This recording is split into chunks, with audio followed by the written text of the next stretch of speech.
बहुत ध्यान से देखिए। टेंजेंशियल एक्सेलेरेशन यानी कि वो एक्सेलेरेशन जो स्पीड की वैल्यू को प्रभावित करता है, वो कितने प्रकार का प्रभाव रख सकता है वो केसेस के हिसाब से दिखा रहा हूं मैं। पहला केस देखिए, मतलब कितने तरीके के केसेस आ सकते हैं। देखिएगा, ये एक मोशन हो रहा है, थ्री प्लेसेस में दिखा रहा हूं मोशन के दौरान, three places A B C, मतलब ये बॉडी ए से चल के बी पहुंचेगी, बी से सी तक जाएगी और चलती जा रही है। डिफरेंट पोजीशन पे स्पीड इसकी डिफाइन कर रहा हूं मैं। अब ये जो मोशन हो रहा है इसमें ए पे भी स्पीड 10 है, बी पे भी 10 है और सी पे भी 10 है। ड्यूरेशन मान ले डिफाइंड हो रहा है, हर पार्ट पे, दो पार्ट में डिवाइड कर दिया मैंने, ए से बी और बी से सी समझने के लिए। मान ली ये भी 2 सेकंड के ड्यूरेशन का मोशन है, ये भी 2 सेकंड के ड्यूरेशन का मोशन है। चलिए एक्सेलेरेशन निकालते हैं। अगर इस पार्ट पे एक्सेलेरेशन हम निकालें, आप जानते हो चेंज इन वेलोसिटी यानी कि स्पीड वैल्यू अपॉन ड्यूरेशन। तो ये देखिए, ये ए बी पार्ट की ये फाइनल स्पीड है, इनिशियल स्पीड है। तो final minus initial upon 2, duration is 2, final minus initial, ये तो 10 माइनस 10, ये तो 0 आ गया। अच्छा आगे देखते हैं जरा, इसका मतलब क्या है, आगे देखते हैं।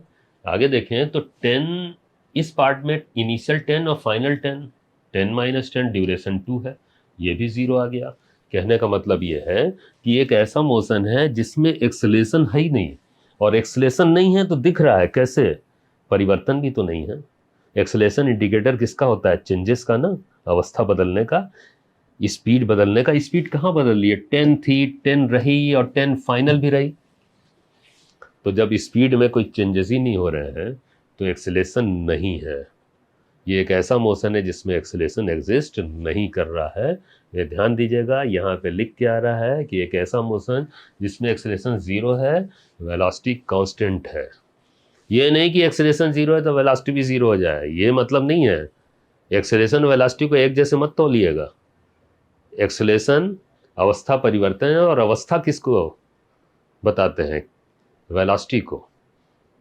तो वेलोसिटी में चेंजेस होंगे तो एक्सेलेरेशन होगा। जब वेलोसिटी में चेंजेस ही नहीं है, उसकी वैल्यू में चेंजेस नहीं है, तो एक्सेलेरेशन टेंजेंशियल क्यों होगा, नहीं होगा। क्लियर। एक तो ये प्रकार हो गया जिसमें चेंजेस नहीं है। दूसरा दिखाते हैं, केस 2 में जरा देखिए ध्यान से मोशन। ये देखिए 10 से 20 हो गया बी पे, और बी 20 से 30 हो गया, मतलब इस बार स्पीड बदल रही है, अवस्था बदल रहा है, तो ऑफ कोर्स यहाँ एक्सेलेरेशन होगा। Acceleration is indicator of change in state. तो देखिएगा निकालते हैं, मान ली ये भी ड्यूरेशन 2 सेकंड है, ये भी 2 सेकंड का ड्यूरेशन है। जरा यहाँ एक्सेलेरेशन निकालते हैं। एक्सेलेरेशन इस पार्ट पे निकालेंगे 20 upon minus, sorry 20 minus 10 upon 2 is 5 metre per second square. ये यूनिट होती है एक्सेलेरेशन की, metre per second square. 20 minus 10 upon 2, और यहाँ पे निकाला जाए जरा, 30 minus 20 upon 2 is what, 5 metre per second square. ठीक है, एक्सेलेरेशन एग्जिस्ट करना ही चाहिए क्योंकि स्पीड बदल रहा है, लेकिन जरा ध्यान देने वाली बात है, दोनों पार्ट में एक चीज देखिएगा, एक्सेलेरेशन सेम है, यानी कि पूरे मोशन में एक्सेलेरेशन कांस्टेंट। ध्यान दीजिएगा, एक्सेलेरेशन कांस्टेंट का ये मतलब ये नहीं होता है कि स्पीड कांस्टेंट। एक्सेलेरेशन कांस्टेंट है मतलब जानते हैं क्या हुआ, देखो एक्सेलेरेशन है तो स्पीड बदलेगी जरूर, ये ध्यान रखिएगा। कभी एक जैसे मत तौलिएगा जल्दीबाजी है, एक्सेलेरेशन कांस्टेंट तो स्पीड कांस्टेंट, एक्सेलेरेशन 0 तो स्पीड 0, ये वो ये नहीं। एक्सेलेरेशन अलग बात है, स्पीड अलग बात है। स्पीड अवस्था है, एक्सेलेरेशन अवस्था में परिवर्तन बताता है, अवस्था में परिवर्तन हो रहा है कि नहीं, स्पीड बदल रही है यानी कि एक्सेलेरेशन है। पिछले केस में क्या था, स्पीड नहीं बदल रही थी, अवस्था नहीं बदल रही थी, एक्सेलेरेशन नहीं था, तो एक्सेलेरेशन है ना। हाँ, एक्सेलेरेशन समान होने का क्या मतलब है, मतलब अवस्था में परिवर्तन का जो तरीका है ना वो समान है। कैसे बताएं, परिवर्तन, भाई परिवर्तन का तरीका बताता है ना, वो समान है। क्या मतलब हुआ, देखो आप ध्यान से कि 2 सेकंड के ड्यूरेशन में कितनी स्पीड बदली है। 10 से 20 होने का मतलब क्या, 10 वैल्यू से बढ़ गई ना, 10 से 20 का मतलब 10 वैल्यू बढ़ी। अगले पार्ट में देखिए क्या हुआ है, उसी ड्यूरेशन में उतनी ही स्पीड बढ़ी है।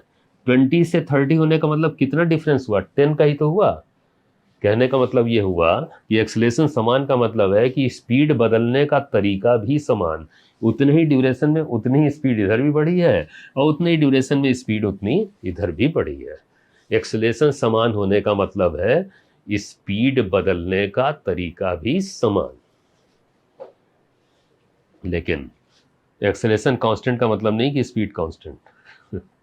ठीक, acceleration constant and speed is variable. एक मोशन ये हुआ, और जरा इसे देखिएगा, ये भी डिफाइन करता हूं मैं जरा इसे। ये तीसरे प्रकार का केस है, ये भी देख लीजिए। इसमें ये हुआ है कि ड्यूरेशन 2 सेकेंड, ड्यूरेशन 2 सेकेंड जरा यहाँ पे निकालते हैं, ए से बी के बीच का, तो एक्सेलेरेशन निकाला जाए तो 20 - 10/2 इज 5, और वहाँ निकाला जाए तो ये 20 से 40 हो गया है, 40 - 20/2, द ड्यूरेशन इज सेम 10। अब देखिए एक्सेलेरेशन है, स्पीड में बदलाव होगा ही होगा, 10 से 20, 20 से 40, लेकिन अब की बार बदलाव का तरीका बदल गया है।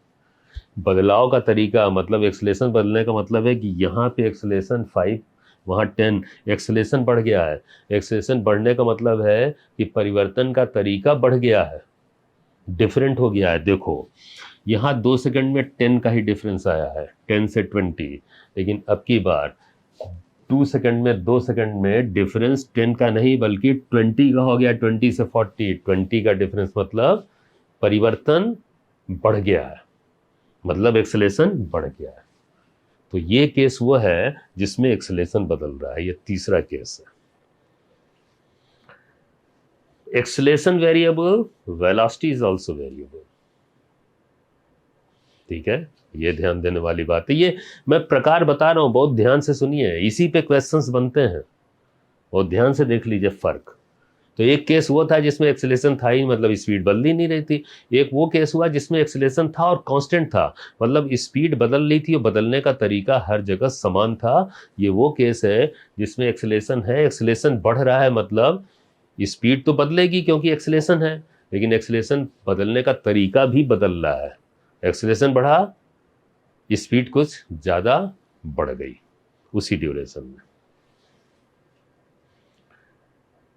अब एक चीज़ और, वो ध्यान दीजिएगा, ये वो केस मैं उठा रहा हूँ जो केस 2 था जिसमें एक्सेलेरेशन कांस्टेंट, एक जानने वाली बात। ये वो केस है जिसमें एक्सेलेरेशन कांस्टेंट है। ध्यान दीजिएगा कि for constant acceleration the equations used are.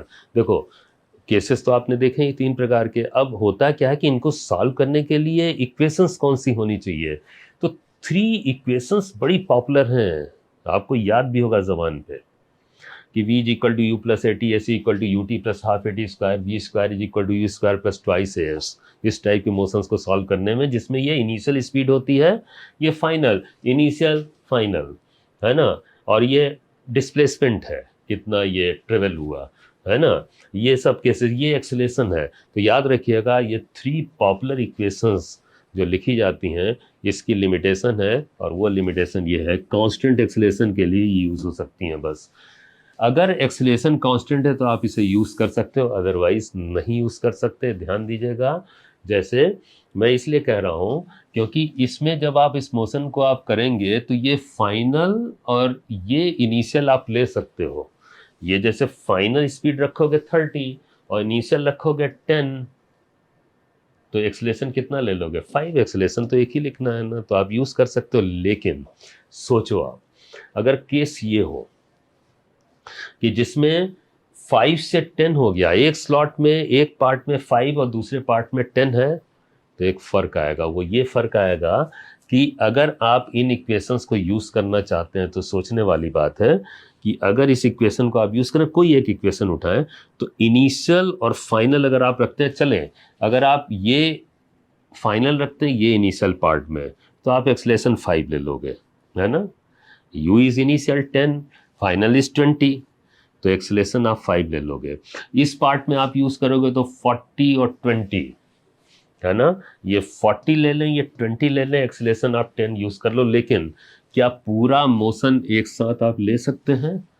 नहीं ले सकते। क्यों? क्यों? अगर इसे फाइनल लेंगे, इसे इनिशियल लेंगे, ये फाइनल हो जाए 40 और इनिशियल इसका 10 हो जाए, तो एक्सेलेरेशन क्या लोगे, 5 या 10? गड़बड़ हो गया ना, आप समझ रहे हो ना, यहाँ से यहाँ तक। तो एक्सेलेरेशन क्या लोगे आप, 5 या 10? नहीं ले पाओगे ना।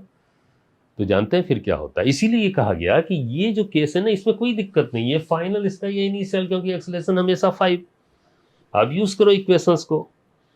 लेकिन अगर इस पार्ट में आएंगे जिसमें एक्सेलरेशन बदल रहा है, इसमें दिक्कत हो जाएगी इन इक्वेशंस को यूज करने में। तो एक तरीका होता है, वो ये है कि आप पार्ट्स में करोगे ऐसे केसेस जिसमें एक्सेलरेशन बदलता है। एक पार्ट अलग कर लो जिसमें एक्सेलरेशन आप 10 ले लेना, ये फाइनल स्पीड होगी, ये इनिशियल होगी। और ये वाला पार्ट आप अलग कर लो जिसमें आप ये फाइनल लेना, ये इनिशियल, और ये एक्सेलरेशन ले लेना। मतलब ऐसे केसेस जिसमें किसी ड्यूरेशन में एक्सेलरेशन बदल गया, तो आप उन्हें पार्ट्स में करेंगे। मतलब इन इक्वेशंस को आप उसी पार्ट के लिए यूज कर पाएंगे जिस पार्ट में, जिस ड्यूरेशन में या जिस मोशन में एक्सेलरेशन कांस्टेंट रहे। इतने दूर में एक्सेलरेशन ये कांस्टेंट है, इतने दूर में ये एक्सेलरेशन कांस्टेंट है, तभी आप इक्वेशन ये इस्तेमाल कर पाएंगे। ये इन इक्वेशंस की लिमिटेशंस है जो जानना बहुत ज़रूरी है।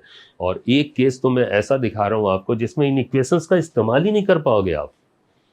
यस, जरूर देखो वो दिखाता हूँ। वो ये है कि अगर मान लें मोशन ऐसा हो रहा हो जिसमें एक्सेलरेशन टाइम डिपेंडेंट हो जाए। टाइम डिपेंडेंट मतलब जानते हैं क्या है? एक्सेलरेशन कंटिन्यूअसली वेरिएबल हो जाए। जैसे ये कहने मतलब जैसे 1 सेकंड पे एक्सेलरेशन क्या है 5, 2 सेकंड पे क्या है 10, 3 सेकंड पे क्या होगा 15, लगातार बदल रहा है। चलिए 1 सेकंड के भी पार्ट करते हैं। 0.1 सेकंड पे क्या होगा 0.5, 0.2 सेकंड पे क्या होगा 1, है ना। लगातार वेरिएबल कोई भी इंस्टेंट आप उठा लेंगे उसमें एक्सेलरेशन डिफरेंट होगा। ये एक ऐसा केस होता है जिसमें किसी भी ड्यूरेशन में आप एक्सेलरेशन कांस्टेंट नहीं पाओगे। इसीलिए चूंकि ऐसा पार्ट ही नहीं मिलेगा जिसमें एक्सेलरेशन कहीं कांस्टेंट हो। जैसे इसमें तो था, इतना पार्ट तो चलो मिला ना, पूरा नहीं मिला तो इसी में आप इन इक्वेशंस को इस्तेमाल कर लिए। लेकिन ये वाला जो केस है, इसमें कोई पार्ट ही नहीं मिलता जिसमें आप इन इक्वेशंस को इस्तेमाल कर पाए, क्योंकि एक्सेलरेशन कांस्टेंट का कोई पार्ट ही नहीं है। ये ऐसे मोशन है जिसमें आप उन इक्वेशंस का इस्तेमाल ही नहीं कर पाओगे, वो कांस्टेंट एक्सेलरेशन के लिए है। इसमें कोई पार्ट ही नहीं है कि जिसमें एक्सेलरेशन कांस्टेंट मिले। इसलिए चूंकि एक्सेलरेशन कंटिन्यूअसली वेरिएबल है, तो ऐसे केसेस को सिर्फ कैलकुलस के जरिए सॉल्व किया जाता है। सिर्फ कैलकुलस के जरिए, याद रखिएगा। एक्सेलरेशन जिसमें कंटिन्यूअसली वो वेरिएबल हो, एक्सेलरेशन बदल रहा हो लगातार, सिर्फ कैलकुलस। अब कैलकुलस से कैसे सॉल्व किया जाता है, इसके लिए आपको कैलकुलस में सिखाऊंगा आगे। इसके लिए डेडिकेटेड वीडियोस बनाऊंगा मैं। आप कमेंट बताइएगा अगर आपको रिक्वायरमेंट है तो। अगर आपको कैलकुलस नहीं आती तो मैं सिखाऊंगा, उसी से ये केस सॉल्व होता है और कोई तरीका ही नहीं है। गलती से भी ऐसे केस में इन इक्वेशंस का इस्तेमाल मत करिएगा, याद रखिएगा। और अब इतना कुछ जानने के बाद आगे क्वेश्चंस को सॉल्व करना मुश्किल नहीं है। उसके लिए आगे सीरीज में वीडियो आते जाएंगे। आप चैनल को सब्सक्राइब ज़रूर कर लीजिएगा, ठीक है। ओके।